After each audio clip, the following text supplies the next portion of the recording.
Okay, we're at the South Okanagan Events Center.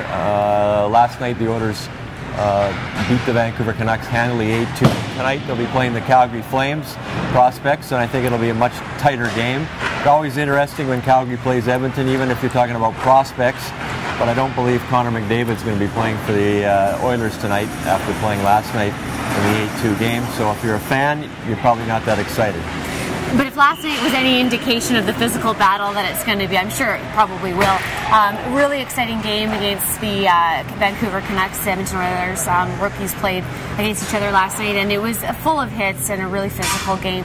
Obviously, the Battle of Alberta always brings out the best in these guys, and the team brass wants to see what they're capable of. I know Sam Bennett may or may not be in the lineup, probably not. But still, there's lots of exciting rookies from the Calgary side of things.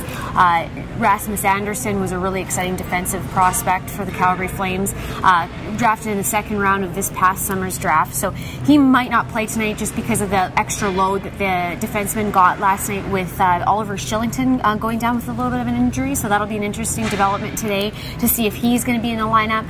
But still, lots of exciting prospects from the Calgary side of things. I think this tournament is a good test for players to show what they can do, and then for the management, they're looking at players to show them something in a game, and so that when it gets to the main camp, they remember the name. And I'm sure if you're a player too, that's what should happen. And last night, Braden Christopher was the best player on the ice, I think. Not Connor McDavid, not Leon Draisaitl, Braden Christopher, who's from Sherwood Park. Played for the Regina Pats last year, and they signed him to an American League contract, so if he plays, it'll be in Bakersfield. But if nothing else, the winger who scored a goal and could have had a couple will probably get a exhibition game now, maybe against the Calgary Flames in the split game on the 21st. But those are the kind of players that use this as a test. The players like McDavid and Leon Draisaitl and Darnell Nurse, they're going to the main camp, and there's a good chance two of those three will be on the team. So this tournament for them is just a chance to play a few games and not impress anybody. Oh, well, and that's the thing. These players want to get noticed. There's some guys that know their NHL roster or their NHL roster spot is set. But guys like Josh Duras last year, Michael Furlan had a really good showing here at Penticton, and those guys made the regular camp, or made the team and stuck in the NHL. So, I mean, a lot of the guys that maybe are flying under the radar right now, that's what they're going to want to do to just kind of make a name for themselves. So you remember them, and they're going to want to do things so that you do remember them. And if you're a goaltender, don't give up too many. Last night, Laura Kainen, the starter from the Oilers from Finland, played in Swift Current, was very good. Half a game, didn't give up a goal.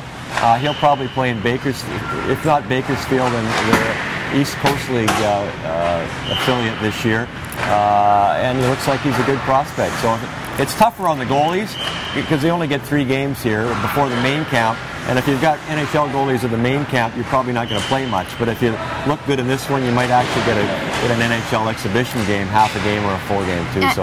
And from the Calgary side of things, you're probably going to see Mason McDonald tonight.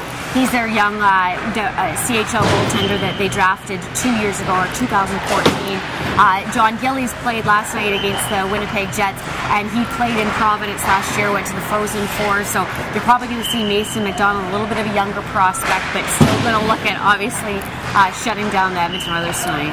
One player, too, I thought was really good in the opener was Anton Slepyshev, the Russian player. Played in the second line with Leon Draisaitl, scored a goal. He's older. He's played in the KHL for 3 years. He's in this tournament just to get used to playing in a smaller rink, and he was very good.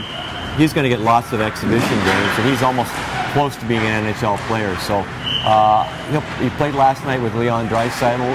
Draisaitl tonight will probably be the big gun if Connor McDavid doesn't play, before Draisaitl has to go back and be a winger at main camp if he wants to make the NHL team with 4 centers ahead of him. And you're going to want to look up front with Calgary's team. You're going to want to look at Emile Poirier as well, too. He had a rough start to the start of his NHL career, or his pro career, with the off-season shoulder surgery last year. So he's an excellent winger. He played in the Q, and he'll be looking at performing well. So what's the over and under on the first fight of the game? What time in the first period? I'm going to say probably about 5 minutes in, we'll see the rough stuff start. Yeah, I don't think... well, these are young kids who are trying to make an impression, too. In the NHL, the last little while, there hasn't been a lot of fights in the Oilers-Calgary one because Calgary wins all the games and there's not much fighting. But in a rookie camp, prospect camp, somebody will be fighting somebody. Yes. Thanks a lot for watching. Okay, thank you.